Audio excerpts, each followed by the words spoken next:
کسی بدبو کو نہیں آنے دے گی، طبیعت کو تازہ دم رکھے گی، سکون میں رہیں گی۔ لیکن نبی پاک علیہ السلام کی محبت کے کچھ تقاضے ہیں، ان تقاضوں کو سمجھنا پڑے گا۔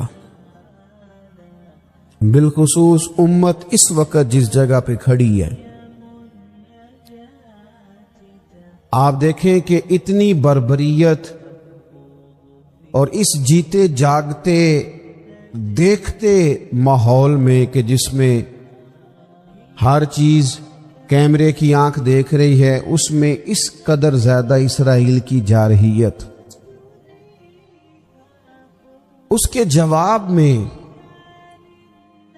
دو تین تازیانے ہیں وہ سمجھنے والے۔ ایک ہے کہ میں کوئی جذباتی بات کروں گا، آپ اس کی تائید کر دیں گے۔ ایک ہے کہ پہلوؤں پر غور کرنے کا وقت ہے کہ اتنے کٹھن ماحول میں بھی اگر مسلم امہ کے لیڈر بیدار نہیں ہو رہے تو آپ کو پس منظر سمجھنا پڑے گا کہ ہم نے نبی پاک کی محبت کے تقاضوں کو نہیں سمجھا۔ حضور سے محبت ہے نا، تو پھر نبی پاک کو تو سادہ طرز زندگی پسند ہے، حضور کو تو پسند نہیں ہے۔ اللہ کے محبوب نے تو دعا مانگ کے فقیری لی اللہ تعالیٰ سے۔ آپ کو پتہ ہے جب بندہ بہت زیادہ آسانیوں میں چلا جاتا ہے، بہت زیادہ اس کے پاس سہولیات ہو جاتی ہے، اس کا مرنے کو دل نہیں کرتا۔ خود نبی پاک علیہ السلام نے فرمایا قیامت کے قریب کافر تم پر جھپٹیں گے جس طرح بھوکے لوگ کھانے پر جھپٹتے ہیں۔ حضور کیوں، ہم تھوڑے ہوں گے؟ فرمایا نہیں، تمہیں دنیا سے محبت ہو جائے گی اور موت تمہیں بری لگے گی۔ اتنے بڑے بڑے بنگلے، عالی شان محلات، کس کا چھوڑ کے مرنے کو جی چاہتا ہے؟ معاذ اللہ۔ نبی پاک کی محبت کا تقاضا سمجھو، ایسا نہیں کہ وہاں دولت آئی نہیں۔ حضور تو فرماتے ہیں کہ اللہ نے خزانوں کی کنجیاں میرے ہاتھ میں رکھ دی ہیں، لیکن میں نے عرض کیا مالک ایک وقت روٹی دینا اور ایک وقت کا فاقہ دینا۔ کنجیاں خزانوں کی اللہ نے دی۔ جب تک آپ اپنا طرز زندگی، یہ جو بہت دنیا کا پیار ہے نا، بہت زیادہ مرنے کی ہرس، یہ بہت زیادہ جینے کی ہرس، تو اللہ تعالیٰ نے قرآن پاک میں یہودیوں کا طریقہ بیان کیا کہ وہ کبھی مرنے کی تمنا نہیں کریں گے چونکہ جینے کی ہرس رکھتے ہیں۔ نبی پاک علیہ السلام کے غلاموں، طرز زندگی جب تک سادہ نہیں ہوتا اور جب تک یہ دنیا کے جھمیلوں سے کسی کو دولت دے کر پیچھے کر دیا جاتا ہے، کسی کو عہدہ دے کر چپ کرا دیا جاتا ہے، کسی کو اقتدار دے کر چپ کرا دیا جاتا ہے، رسول اللہ صلی اللہ علیہ وسلم کے سچے غلام، انہیں ایک بات کی سمجھ آ گئی تھی کہ ہمیں ہمارے رب نے کہا ہے قُلْ إِن كُنْتُمْ تُحِبُّونَ اللَّهَ فَاتَّبِعُونِي يُحْبِبْكُمُ اللَّهُ۔ اے محبوب آپ ان سے فرما دیں اگر رب سے محبت کرنا چاہتے ہیں تو آپ کی پیروی کریں، اللہ خود ان سے محبت فرمائے گا۔ جب رب بھی ان کا ہو جائے گا، جب رب بھی ان کا کی محمد سے وفاتوں نے، تو ہم یہ جہاں چیز ہے کیا، یہ لوح و قلم تیرے، اس کا کیا مطلب ہوا؟ لوح و قلم، قلم لکھتی ہے نا تقدیریں، مقدر فیصلے، تو لوح و قلم تیرے ہیں، اس کا مطلب یہ ہے کہ پھر رب کریم تیرے اوپر فضل کرے گا، اور وہ جن فیصلوں کی امت کو دیانت سے چاہت ہے، اللہ اپنے فضل سے وہ فیصلے فرمائے گا۔ جب تک زندگی حضور کی غلامی کی طرف نہیں جاتی، وہ اللہ تعالیٰ کی تائید نہیں پاتی۔ حضرت عبداللہ ابن حذافہ رضی اللہ تعالیٰ عنہ کو رومیوں نے قید کر لیا تھا، اور جب رومی آپ کو قید کر رہے تھے، پکڑ رہے تھے، جنگ میں کچھ موڑ ایسا آ گیا کہ بظاہر مسلمانوں کے قدم پیچھے ہٹ رہے تھے. 1000 آدمی نے، 100 آدمی نے مل کے آپ کے گرد گھیرا ڈالا اور بڑی مشکل سے آپ کو گرفتار کیا. جب بادشاہ کے سامنے لے گئے نا تو بادشاہ سے اس کا سپہ سالار کہنے لگا کہ بندہ ضائع کرنے والا نہیں. یہ بات سمجھیں آپ، ہماری طبیعت کے مطابق جو بندہ پورا نہیں اترتا ہم ضائع کر دیتے ہیں. حالانکہ اگر آپ کو مخالف صف میں بندہ کام کا نظر آئے تو آپ غور فرمائیں کہ یہ ہمارے قافلہ محبت میں کیسے شامل ہو سکتا ہے. اس کے لیے جد و جہد کریں تاکہ اس سے کام لیا جا سکے. اس نے کہا روم کے بادشاہ نے بندہ ضائع کرنے والا نہیں. وزیر نے کہا بادشاہ سے، اس نے کہا کیا کریں؟ کچھ ایسا کریں کہ یہ معاذ اللہ ہمارے دین میں آج، اور قرآن مجید نے واضح کہہ دیا ہے کہ یہودی اور عیسائی تم سے راضی نہیں ہو سکتے حتی تتبع ملتہم، جب تک کہ تم ان کے دین کی پیروی نہ کرو. ان کو کسی طریقے سے معاذ اللہ عیسائی بنایا جائے. تو بادشاہ کہنے لگا 2-3 چیزیں ہیں جس سے کوئی بندہ بھی خریدا جا سکتا ہے، کر لیتے ہیں بات. اس نے سب سے پہلے حضرت عبداللہ ابن حذافہ سے کہا کہ جتنے پیسے آپ کہیں گے آپ کو ملیں گے، آپ اس دین میں آ جائیں معاذ اللہ. تو حضرت عبداللہ ابن حذافہ نا، کچھ لوگ بڑے سیانے ہوتے ہیں، بردبار ہوتے ہیں، بعض باتوں پر غصہ نہیں کرتے، ہنستے ہیں. حضرت عبداللہ ابن حذافہ ہنس پڑے، فرمانے لگے تجھے کس نے بادشاہ بنایا؟ تو بڑا بیوقوف آدمی ہے. اس نے کہا کیا مطلب؟ فرمانے لگے نادان، میں تو تلوار لے کے میدان میں آیا ہوں، مجھے دولت کمانی ہوتی میں تجارت کرتا، میں تجارت نہیں کر رہا، میں تو شہادت کے لیے نکلا ہوا ہوں، اور تو مجھے کہہ رہا ہے پیسے لے لے؟ کو عقل کی بات کر. اس نے دوسری بات کی، اس نے کہا کہ میں بادشاہ ہوں، میرے نیچے جتنے بھی عہدے ہیں، وزیر، مشیر، وزیر خزانہ، جو آپ عہدہ کہیں گے آپ کو دے دیا جائے گا، آپ اس طرف آ جائیں. تو حضرت عبداللہ ابن حذافہ کہنے لگے پھر کہتا ہوں تو بڑا نادان ہے. فرمانے لگے میں حضور کا صحابی ہوں، اور صحابی ہونے سے بڑا عہدہ دنیا میں ہے ہی کوئی نہیں. صحابہ وہ صحابہ جن کی ہر صبح عید ہوتی تھی، خدا کا قرب حاصل تھا، نبی کی دید ہوتی تھی. کہا تو مجھے لالچ دے رہا ہے. اب انہوں نے ایک نئی چال چلی. وزیر کہنے لگا کہ میں ایک اور طرح سے معاذ اللہ کوشش کرتا ہوں پگھلا دینے کی. آپ اندر کمرے میں قید تھے تو وہاں ایک خاتون کو بنا سنوار کر بھیج دیے گا. دوستو یاد رکھنا، تگڑا اور مضبوط جوان پتہ کون ہوتا ہے؟ جس کی نظریں پوری طرح اس کے کنٹرول میں ہوں. یہ علامت جوانی ہے. جس آدمی کا پوری طرح، 2 لوگ دنیا میں کبھی کوئی کارنامہ سر انجام نہیں دے سکتے، ایک جو حرام کھاتا ہو، ایک جس کی نظر ناپاک ہو. محمد بن قاسم جب یہاں آئے تھے نا تو ایک دن بڑے پریشان تھے. تو ایک بزرگ کہنے لگے آپ کیوں پریشان ہیں؟ کہنے لگے راجہ دہر سے مقابلہ ہے، اور ہماری فوج تو سندھ کے رستے بھی نہیں جانتی، زبان بھی نہیں جانتی، لڑیں گے کیسے؟ 2-4 دن کے بعد ان بزرگوں کی دوبارہ محمد بن قاسم سے ملاقات ہوئی تو بڑے خوش تھے. کہا اب آپ کیوں خوش ہیں؟ کہنے لگے وہ میرا مقابلہ نہیں کر سکتا، میں نے تحقیق کر لی. کہا کیوں؟ کہنے لگے نظر کا گندا ہے، اور جو نظر کے گندے ہوتے ہیں وہ میدانوں میں ٹھہرا نہیں کرتے. میدان کے لیے نکلنے کے لیے پاک جوانی کی ضرورت ہوتی. تطہیر مزاج ہونا ضروری ہوتا ہے، پاکیزہ افکار اور سچی اور سچی ستھری سوچوں کا ہونا ضروری ہوتا ہے۔ اس لیے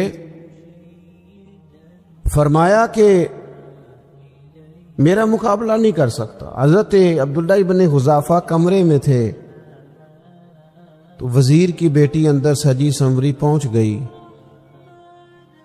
جیسے ہی آپ نے اس کفر کی چال کو دیکھا تو تیمم کر کے نفل شروع کیے۔ وہ ساری رات بیٹھی رہی، رب کا بندہ ساری رات عبادت کرتا رہا۔ عبادت بڑا سہارا ہے، مصلی بڑا سہارا ہے اللہ کے بندوں۔ صبح دروازہ کھولا، وزیر نے اپنی بچی سے پوچھنا چاہتا تھا رزلٹ کیا نکلا، تو وہ کہنے لگی پیچھے ہٹ جا، اب تیرا میرا تعلق کوئی نہیں، میں نے نبی پاک کا کلمہ پڑھ لیا ہے۔ اس نے کہا میں نے بھی زمانہ دیکھا ہے، پر یہ کیا لوگ ہیں، کستوری کے بنے ہوئے، سندل سے دھلے ہوئے ہیں، کہ میں ساری رات کمرے میں رہی اور 100 اور 1000 آدمی جس جوان کا مقابلہ نہ کر سکے، اتنا طاقتور جوان کمرے میں رہا اور اسے نظر اٹھا کے نہ دیکھا۔ او کچا رنگ للاری والا جیڑا چڑھدا تے لیندا رہندا ہے، اے عشق تیرے دا رنگ محمد چڑھیا پھر نہیں لیندا۔ سبحان میں کہا ایک دفعہ نظر اٹھا کے نہیں دیکھا، کمال ہو گئی۔ اتنے بڑے لوگ، اتنی بڑی سعادت مندی، فیروز بختی، معاملہ فہمی حد ہو گئی۔ اللہ اکبر۔ دوستو، بادشاہ جب پوری طرح ہار گیا نا، اس نے کہا مار دو۔ تیل گرم کیا ایک کڑاہی میں، اور جب آپ کو اس میں ڈالنے لگے تو آپ کی آنکھوں میں آنسو آ گئے۔ بادشاہ کا خیال ہوا شاید نرم ہو گئے ہیں، کہنے لگا روئے کیوں؟ فرمانے لگے سوچتا ہوں جان ہی ایک ہے، کتنا مزہ ہے اس کی راہ میں جان دینے کا، کتنی لذت ہے اس کے نام پر مرنے میں، کتنا لطف ہے۔ جے تو چڑھے آؤتے دار بھی نہیں، تے جے تو وکیا عشق بازار بھی نہیں، تے ایڈا سستا سودا پیار بھی نہیں، تے ایڈا سستا لبدا یار بھی نہیں۔ کئی جنگل گانے پیندے نی، کئی دوزخ لنگنے پیندے نی، جے وہ اس ملوں بھی مل جاوے، ایدوں سستا ہور بپار بھی نہیں۔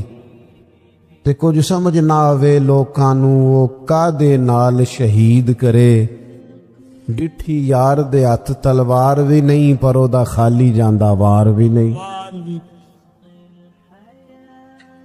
کہنے لگے ایک جان ہے نا، تو دل کرتا ہے ہزاروں ہوتی تو ایک ایک کر کے محبوب کے نام پہ قربان کرتا، جب میرے پاس ہے ہی ایک، کروں کیا؟ حضرت عبداللہ ابن حذافہ رضی اللہ تعالیٰ عنہ جب روئے اور بادشاہ نے یہ بات سنی تو بادشاہ اٹھ کے کھڑا ہو گیا، سارے وزیروں مشیروں کو کہنے لگا تم نے کہا تھا نا بندہ ضائع کرنے والا نہیں، یہ بھی ضائع کرنے والا نہیں۔ کہنے لگا میرا ماتھا چومو، تم جیسے لوگوں کو قتل نہیں کرنا چاہیے، آزاد کرنا چاہیے۔ عزیز، اپنی زندگی سے نا یہ بہت زیادہ ہرس، ہوس، طمع، اور یہ کسی بات کی بھی ہو، ہرس صرف پیسوں کی نہیں ہوتی، شہرت کی بھی ہوتی ہے۔ یہ بیماری انسان کو اقتدار کی بھی ہوتی ہے، تعریف کی بھی بیماری ہوتی ہے، یہ سارے نقص ہوتے ہیں لوگوں کو، اور معاذ اللہ بعض جبوں کبوں کے اندر بھی ہوتے ہیں، وہاں بھی پنپتے۔ اپنی زندگی جب تک اس سادگی میں نہیں لاؤ گے جو رسول پاک نے عطا فرمائی ہے، جب لوگ آسانیوں میں پوری طرح الجھ گئے تو پھر وہ دور ہوئے اور کفر چڑھ گیا۔ دوسری بات، اللہ کے محبوب صلی اللہ تعالی علیہ وسلم کی محبت ہم سے تقاضا کرتی ہے کہ ہم اس مشن کے لیے کام کریں جس مشن کے لیے رسول پاک نے کام فرمایا ہے. ہم سارے کام بڑے مضبوطی سے، سوچ سمجھ کے، تدبر سے، حکمت سے، تقاضوں کو مد نظر رکھتے ہوئے کرتے ہیں. سارے کام. دین کے کام میں ہمارا مزاج نہیں ہوتا. ہو جائے گا جی، آپ بسم اللہ پڑھیں جی، شروع کریں جی. آپ تقاضوں کو سمجھیں، چیزوں کو دبائیں نہیں، چیزوں پر غور کریں. کسی کے ذہن کی سطح پر سوال ابھرتا ہے، اس کا تسلی بخش جواب دیں. اپنی زندگی میں دین کے کام کے لیے اپنے آپ کو وقف کریں. اور دین کے کام کے بہت سارے پہلو ہیں. ہزاروں لوگوں کو قرآن پاک ٹھیک پڑھنا نہیں آتا. ہزارہا لوگ ہیں جو قرآن مجید کے مطالب سے آگاہ نہیں ہیں. دین کی بنیادی ضروریات سے لوگ نابلد ہیں. میں آپ کو کس طرح یہ بات سمجھاؤں کہ ہزاروں کی تعداد میں طلاقیں اس لیے ہوتی ہیں کہ مردوں کو طلاق کے مسئلے نہیں آتے. انہیں پتہ نہیں ہے کہ مجھے حقوق زوجین کے معاملے میں کیسے چلنا. ڈھیر سارے گھروں میں تباہی اس لیے ہے کہ تربیت اولاد کا دینی منہج ہمیں نہیں پتا. اپنا حصہ ملائیں دین کے کام میں. ایک آدمی کو اگر تو نمازی کرنے میں کامیاب ہو گیا، تیری زندگی بدل گئی. وہ دین بیزار لوگ جو ہمارے بیچ بیٹھ کے ہماری نوجوان نسل کو پگڑی اور داڑھی کا نام لے کے بنیادی طور پر دین سے دور کرتے ہیں، ایسے نوجوانوں کو دین کا پیغام محبت دے کر دین کے قریب کرنا ہماری ڈیوٹیوں کا حصہ ہے. ہمیں ذمہ داری کا احساس کرنا پڑے گا. ہمیں یہ خاص قدم اٹھانا پڑے گا، توجہ دینی پڑے گی. مساجد، مدارس، میں آپ سے عرض کروں، اتنی ڈٹ کے مخالفت ہوتی ہے نا مدرسوں کی، اتنی ڈٹ کے. میں ادارہ چلاتا ہوں، اس کے چلانے میں جو مشکلات ہیں وہ تو ہم بتا نہیں سکتے آپ کو، اس لیے کہ میری قوم، میرا اس قوم سے تعلق ہے جو نعت خواں امیر کرنا چاہتی ہے، مدرسے نہیں. نقیب خطیب پیدا کرنا چاہتی ہے، شعر و شاعری کی زندگی کو پروان چڑھانا چاہتی ہے. فقط ہمارا ان لوگوں سے تعلق ہے جو لاکھوں کروڑوں روپیہ محافل پہ لگائیں گے. اور قاری صاحب بیچارے اگر مسجد کا کوئی ہونے والا کام کسی وقت بتا دیں گے تو وہ بڑی مشکل آ جائے گی ان کے لیے. یہ کیسے ہو سکتا ہے، آپ نے یہ ڈیوٹی بتا دی. مدارس، اور جتنا اہم رول دین کو پھیلانے میں مدارس اسلامیہ کا ہے، اتنی زبردست. لوگوں کا خیال ہوتا ہے میری طرح کے لوگ شاید کام کرتے ہیں، ڈیوٹی کرتے ہیں. یہ 10-15 لوگ آپ کو نظر آتے ہیں جو آپ کو کہیں میڈیا پر یا ادھر ادھر ڈیوٹی کرتے. مخلص لوگ اپنی جگہ پہ وہ بھی بڑا ہی کام کر رہے ہیں، جو میڈیا پہ آ کے بھی اخلاص سے اور درد دل سے کو دین کی، ان کی بھی کسی بات کی حوصلہ شکنی نہیں. لیکن ہزارہا اساتذہ جو مدارس میں بیٹھ کے پڑھاتے ہیں، انہوں نے وہ سارے لوگ تیار. آپ سمجھ نہیں سکتے کتنا بڑا کام. حفظ کا استاد جو ہوتا ہے نا، اس کی ڈیوٹی 24 گھنٹے ہوتی ہے، فجر سے پہلے. اور اس نے بچوں کو اٹھانا. تنخواہ تو ہم انہیں دینا نہیں نہ چاہتے جی، تنخواہ نہیں دی انہوں نے. ہم بھی مولوی امیر نہ ہو جانا. مولوی نو تے سوٹ بھی 27ویں والی رات دے عید ہے تاکہ کدھر سوان کے عید والے دن پا نہ لوے، چونکہ 27ویں تو بعد تے درزی پھڑتا ہی کوئی نہیں. کیوں حضرت؟ ایسا ہی ہے نا، اس وقت تو نہیں نہ لیتا. تو ہم چاہتے ہیں مولوی ہماری مرضی کے ہماری طرح کا سوٹ نہ پہن لے. مدارس کی مضبوطی آپ یہ دیکھ لیں، یہ صلاح الدین ایوبی کا تعلق بھلا کس چیز سے تھا؟ غوث اعظم کے مدرسے سے. حضور غوث اعظم کے مریدوں کی جماعت اس کے ساتھ شامل تھی.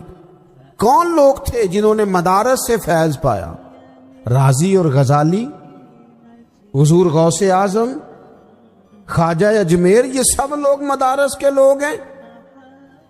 کمزوریاں ہیں، غلطیاں ہیں، بہت ساری چیزوں کی اصلاح کی ضرورت ہے، لیکن یہ دین کا بہت بڑا قلعہ ہوتا ہے مدرسہ،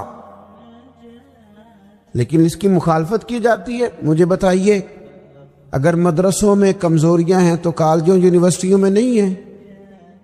ہم نے کبھی مخالفت کی ہے بند کر دو سارے؟ لیکن لوگوں کا جب خیال آتا ہے، جب ہمارے سابقہ وزیر صاحب تھے سریرا، کسی دعوت میں میری ان سے ملاقات ہو گئی تو انہوں نے کہا مدرسوں کا کردار کیا ہے آج کے ماحول میں؟ میں نے انہیں کہا کہ مختلف کورسز آپ کراتے ہیں نا، تو اس کے لیے پھر مختلف ویکینسیز ہوتی ہیں، جہاں بچوں کو مدرسے کا کورس کرایا جاتا ہے تو استاد بننا ہوتا ہے، اس نے خطیب بننا ہوتا ہے، مسجد کی ڈیوٹی کرنی ہوتی ہے۔ میں نے کہا بالکل کوئی حکومت سرپرستی نہیں کرتی، لیکن اللہ کا فضل ہے۔ کبھی آپ نے کوئی مسجد سنی ہے جس میں جمعے والے دن مولوی نہ ملا ہو جمعہ پڑھانے کے لیے؟ کبھی آپ کو رمضان میں ایسی مسجد ملی ہے جس میں قرآن مجید سنانے کے لیے حافظ نہ ملا ہو؟ یہ ہو سکتا ہے کسی حافظ کو مسجد نہ ملے۔ تو مدارس کے ذمے جو کام تھا مدارس نے جم کے کیا ہے اور ڈٹ کے کیا اللہ کے فضل سے۔ اور مدارس کے لوگوں کو بھی کمزور نہیں پڑنا چاہیے، کبھی کسی وزیر مشیر مالدار کے روب میں نہیں آنا چاہیے، قطعاً نہیں۔ کیوں؟ کہ یہ وہ عظیم لوگ ہیں رسول اللہ صلی اللہ علیہ وسلم کے دین کے غلام، کہ ابھی ایک لفظ نہیں پڑا ہوتا الف با تا سا، پہلے دن گھر سے نکلتے ہیں تو حضور فرماتے ہیں اللہ کے فرشتے ان کے پیروں کے نیچے پر بچھا بھی دیتے ہیں، پہلے دن اتنا بڑا اعزاز ملتا ہے۔ تو حضور کی محبت کا تقاضا ہے، دین کا کوئی کام کیا جائے۔ ایک خاتون مسجد نبوی شریف میں جھاڑو دیتی تھی، پر کوئی کام تو کرتی تھی نا۔ اور کس مسجد میں؟ جہاں 70,000 فرشتے صبح آتے ہیں، 70 شام آتے ہیں، اس مسجد میں وہ خاتون جھاڑو دیتی تھی۔ بخاری ہے، جب ان کا انتقال ہو گیا صحابہ نے سوچا کہ حضور کو تکلیف ہوگی، بغیر بتائے جنازہ پڑھ دیا۔ حضور صبح تشریف لائے، تازی قبر دیکھی، اور محبوب وہ ہیں جو فرش پہ کھڑے ہو کے عرش کی خبریں دیتے ہیں۔ نبی پاک علیہ الصلوۃ والسلام نے فرمایا کہ مجھے اطلاع کیوں نہیں دی اس کے انتقال کی؟ یہ کرم دیکھو، کوئی ڈیوٹی تو کرتی تھی نا یار، پر خلوص سے، پر پیار سے، پر اللہ کو راضی کر دے گی، پر درد دل سے۔ اور دین کی ڈیوٹیاں کرنے والے دوستو سنو، حضور صبح آئے، قبر کو دیکھ کر فرمایا مجھے کیوں نہیں بتایا؟ یا رسول اللہ آپ کو تکلیف دینا مناسب نہ جانا؟ تو قبر پہ کھڑے ہو کے حضور نے فرمایا صف بناؤ، میں دوبارہ جنازہ پڑھاؤں گا، صف بناؤ میں دوبارہ جنازہ پڑھاؤں گا۔ کوئی ڈیوٹی تو۔ تیسرا تقاضا حضور کی محبت کا، سمجھو میں بس بڑی جلدی بات سمیٹنے لگا ہوں۔ حضور کی امت سے پیار کرو، یہ نبی پاک کی محبت کا تقاضا ہے۔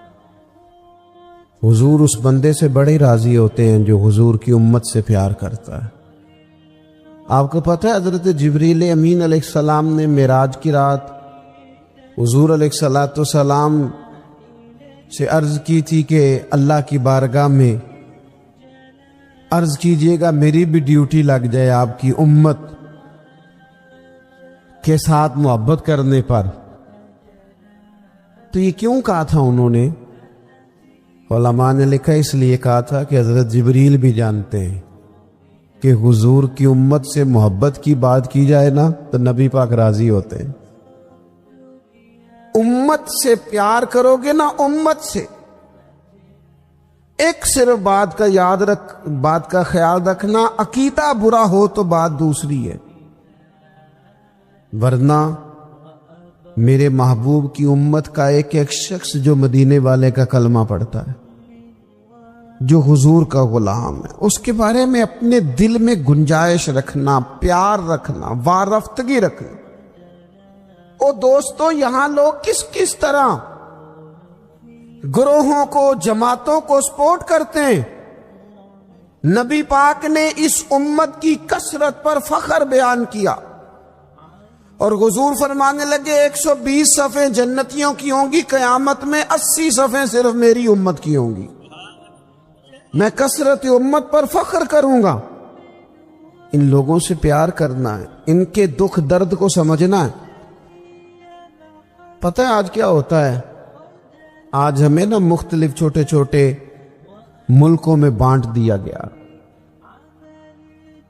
تو ہم کسی دوسرے مسلمان بھائی کا درد نہیں محسوس کرتے، ہم گھروں میں نہیں محسوس کرتے۔ پڑوسی پر ظلم ہو رہا ہو تو ہم کہنے پتر ساڈا نہیں مسئلہ، یہ مسئلہ ہے، تینوں کی لگے۔ حالانکہ پڑوسی کی آگ اس لیے بھی کسی وقت بجھا دینی چاہیے کہ پڑوسی کی نہ بجھائی جائے تو اپنا گھر بھی زاد میں آ جاتا۔ آج امت مسلمہ سے ہمیں بس لگا دیا گیا اپنے حصے کی روٹی کماؤ، اپنے حصے کی کوٹھی بناؤ، اپنے حصے کی گاڑی خریدو، اپنے حصے کا کام کرو۔ امت کا درد، امت کی بات، وحدت امت کا تصور، امت کا دوبارہ سے وہ شان، ارسل رسولہ بالہدی ودین الحق لیظہرہ علی الدین کلہ، وہ تصور کب ہوگا؟ اس وقت ہوگا جب ہم بات امت کی کریں گے۔ نبی پاک علیہ السلام نے فرمایا مسلمان کی مثال ایک جسم کی طرح ہے، جسم کے ایک حصے کو تکلیف ہو تو سارا آزمائش میں آ جاتا ہے۔ مجھے بتاؤ یہ انگلی درد کرتی ہو، یہ انگلی جسم کا حصہ ہے نا،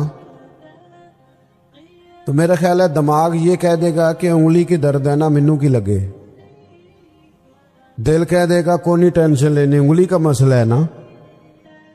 ایسا نہیں ہوتا، بلکہ جب انگلی میں درد ہوتی ہے تو دماغ منصوبہ بندی کرتا ہے کہ اس کا علاج کیسے ہو سکتا ہے، دل پریشان ہوتا ہے، پیر چل کے جاتے، ہاتھ وہ دوائی وصول کرتے، دانت اسے چبا کر، حلق اسے نگل کر، معدہ اسے ذخیرہ کر کے جسم میں پھیلاتا ہے، پھر جا کے انگلی شفا پذیر ہوتی ہے۔ ایک حصے کو درد ہو تو سارا حصہ کام پہ لگ جاتا ہے۔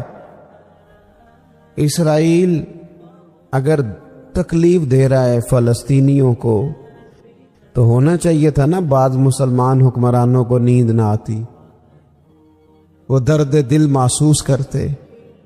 ہونا چاہیے تھا نا کہ بعض لوگ یہاں ہم کیا کرتے ہیں بھلا بیٹھ کے، اب تو مجھے بعض چیزوں سے کوفت بھی ہونے لگا، ہم دیتے ہیں بیان، مذمت۔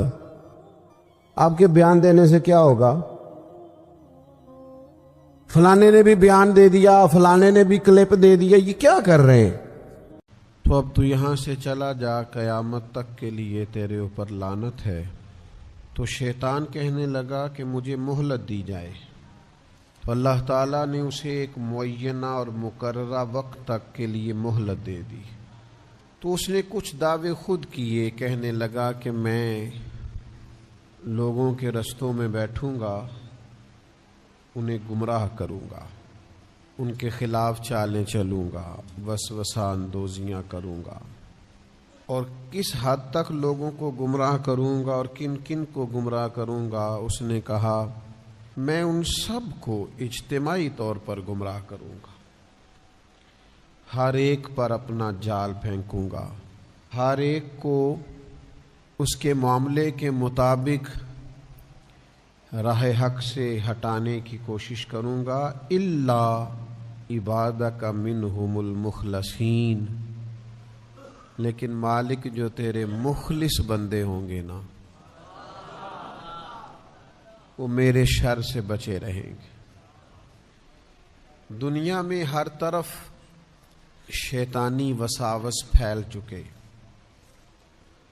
چاروں جانب فتنے گمراہ کرنے والی باتیں، گمراہ کرنے والے راستے، ہر طرف منفی باتوں کا زور، بری باتیں بھی لوگ اتنی مسجع، مکفّہ اور خوبصورت کر کے کرتے ہیں کہ بہت بڑے جھوٹے بھی سچے محسوس ہوتے ہیں معاذ اللہ۔ بہت کم لوگ ہیں جو اس گمراہی سے بچتے ہیں۔ وہ کون ہیں؟ ان کی ایک ہی تعریف قرآن مجید نے بیان کی کہ وہ اللہ کے مخلص بندے۔ جتنا کسی کے اندر اخلاص ہوتا ہے، جتنا وہ تصنع سے بچتا ہے، جتنا وہ دکھلاوے سے بچتا ہے، جتنا وہ شہرت سے بچتا ہے، جتنا کوئی شخص اپنے اعمال کو چھپا کر اپنی نیکی کو محض اپنے رب کریم کے لیے کرنے کی کوشش کرتا ہے، اتنا ہی زیادہ وہ شیطان کے داؤ سے بچتا ہے۔ آپ جتنا مخلص ہوتے جائیں گے، جتنا خالص ہوتے جائیں گے، جتنا آپ تصنع سے، دکھاوے سے، ریاکاری سے، بناوٹ سے، شہرت سے بچتے جائیں گے، تو یہ مت سمجھیں کہ آپ ریاکاری سے بچ رہے ہیں، دکھاوے سے بچ رہے ہیں، شہرت سے بچ رہے ہیں، بلکہ سمجھیں کہ آپ شیطان سے بچ رہے ہیں۔ وہ مزین کر دے گا نگاہوں کے سامنے، وہ تعریف کو مزین کر دے گا، بار بار نفس کو تسکین ملے گی، بار بار آپ محسوس کریں گے کہ میری تعریف ہو رہی ہے اور ہونی چاہیے، میری خوشامد ہو رہی ہے اور ہونی چاہیے، لوگ میرے لیے کیا کیا مناقب کہہ رہے ہیں اور ہونے چاہیے۔ اللہ کی رضا کا حصول یہ اخلاص کے اعلیٰ ترین مقاصد میں سے، اور ذرا سا بھی شائبہ اخلاص کس کو کہتے ہیں؟ اخلاص کا مطلب یہ ہوتا ہے کہ اللہ کی عبادت میں ذرا برابر بھی کسی کو شریک نہ ٹھہرایا جائے۔ یعنی کسی شخص نے روزہ رکھا ہے تو وہ اتنی نیت کرے گا کہ میرے رب کا حکم ہے تو میں نے روزہ رکھا ہے، اللہ کی رضا کے لیے روزہ رکھا ہے۔ اگر اس نے یہ ارادہ کیا نا چلو روزہ بھی ہو جائے گا اور میرا وزن بھی کم ہو جائے گا، تو یہ اخلاص نہیں ہے۔ کسی شخص نے نماز پڑھنی ہے اللہ کی رضا کے لیے، اور اگر وہ نماز اس لیے پڑھے کہ نماز ایک بہترین ورزش بھی ہے، اور جب میں نماز پڑھوں گا تو اس سے میرے اعضاء کے اندر بہتری بھی آئے گی اور میرے وجود کو اس سے اطمینان بھی نصیب ہوگا، اور میرا جسم جو ہے وہ بہترین حرکت کرنے لگے گا، کام کرنے لگے گا، تو یہ والی نیت شامل کرنا ساتھ درست نہیں ہے، محض اللہ کی رضا کے لیے۔ یعنی اس پر حدیث موجود ہے، ایک صحابی نے عرض کی یا رسول اللہ صلی اللہ تعالی علیہ وسلم، ایک شخص اس لیے جہاد کرتا ہے کہ اسے اجر بھی ملے اور ساتھ اس کی شہرت بھی ہو جائے۔ سیاستہ میں حدیث موجود ہے۔ تو نبی پاک علیہ السلام نے فرمایا، اچھا یہ آپ اس حدیث کے لفظوں پر غور کریں۔ وہ عرض کرتے ہیں کہ محض شہرت کی نیت نہیں، اس کی نیت یہ ہے کہ جہاد بھی کر لوں اور شہرت بھی ہو جائے، یعنی دونوں نیتیں ہیں۔ اللہ کی رضا کی نیت بھی ہے لیکن ساتھ تھوڑی بہت شہرت کی نیت بھی۔ یا رسول اللہ اجر ملے گا؟ تو اللہ کے رسول نے دو ٹوک لفظوں میں فرمایا اس بندے کو کوئی اجر نہیں ملے گا۔ پھر عرض کی دوسری دفعہ یا رسول اللہ نیت جہاد کی بھی ہے لیکن ساتھ اس کا خیال ہے کہ مشہور بھی ہو جاؤں، تو کریم فرمانے لگے اسے کوئی اجر نہیں ملے گا۔ 6 بار پوچھا، تیسری بار عرض کی یا رسول اللہ صلی اللہ علیہ وسلم نیت جہاد کی بھی ہے لیکن ساتھ خیال یہ ہے کہ میں شہرت بھی پا جاؤں، تو حکم کیا ہے؟ تو حبیب کریم علیہ الصلوۃ والسلام نے فرمایا حکم یہی ہے کہ اس بندے کو کوئی اجر نہیں ملے۔ خالص ارادے ہوں، اللہ اگر چاہتے ہیں فتنوں سے بچیں، اگر چاہتے ہیں اس دور کی گرد سے بچیں، اگر چاہتے ہیں اس دور کے اندر جس قدر زیادہ آزمائش ہوتی جا رہی ہے اور جس قدر زیادہ مختلف روپ دھار کر شیطانیت اپنا غلبہ کر رہی ہے اسے ہم بچیں، تو اس کا ایک ہی علاج قرآن مجید نے بیان کیا ہے کہ اللہ کی رضا کے لیے مخلص ہو جاؤ۔ اخلاص سے ملتا کیا ہے؟ جو لوگ مخلص ہوتے ہیں نا وہ بہادر ہوتے ہیں. بزدلی دور ہوتی ہے مخلص ہو جانے سے. انسان کا ذہن مضبوط ہوتا ہے، اعصاب مضبوط ہوتے ہیں، اس کے مزاج میں استقامت آتی ہے. جب آپ مخلص ہوتے ہیں تو پھر تو یہ حال ہوتا ہے کہ صحابہ میدانوں میں نکلتے تھے تو کوئی کہتا تھا کیا کرنے جا رہے ہو، تو کہتے تھے شہادت لینے جا رہے ہیں. وہ مرنے کو تیار تھے، جان دینے کو تیار تھے، وجہ مخلص تھے. حضرت انس بن نضر رضی اللہ تعالیٰ عنہ میدان احد کے اندر جب ایک خبر پھیلا دی گئی معاذ اللہ کہ حضور کو شہید کر دیا گیا ہے، اور کچھ لوگ بہت پریشان ہوئے اور ادھر ادھر ہونے لگے، تو حضرت انس بن نضر آواز دیتے تھے اور فرماتے تھے ادھر آؤ نا واپس، تم کہاں جا رہے ہو، مجھے تو میدان احد سے جنت کی خوشبو آ رہی ہے. مخلص تھے تو دوڑتے تھے. بہادری پیدا ہوتی ہے انسان کے اندر سے، سستی اور کاہلی ختم ہوتی ہے اخلاص کی برکت سے.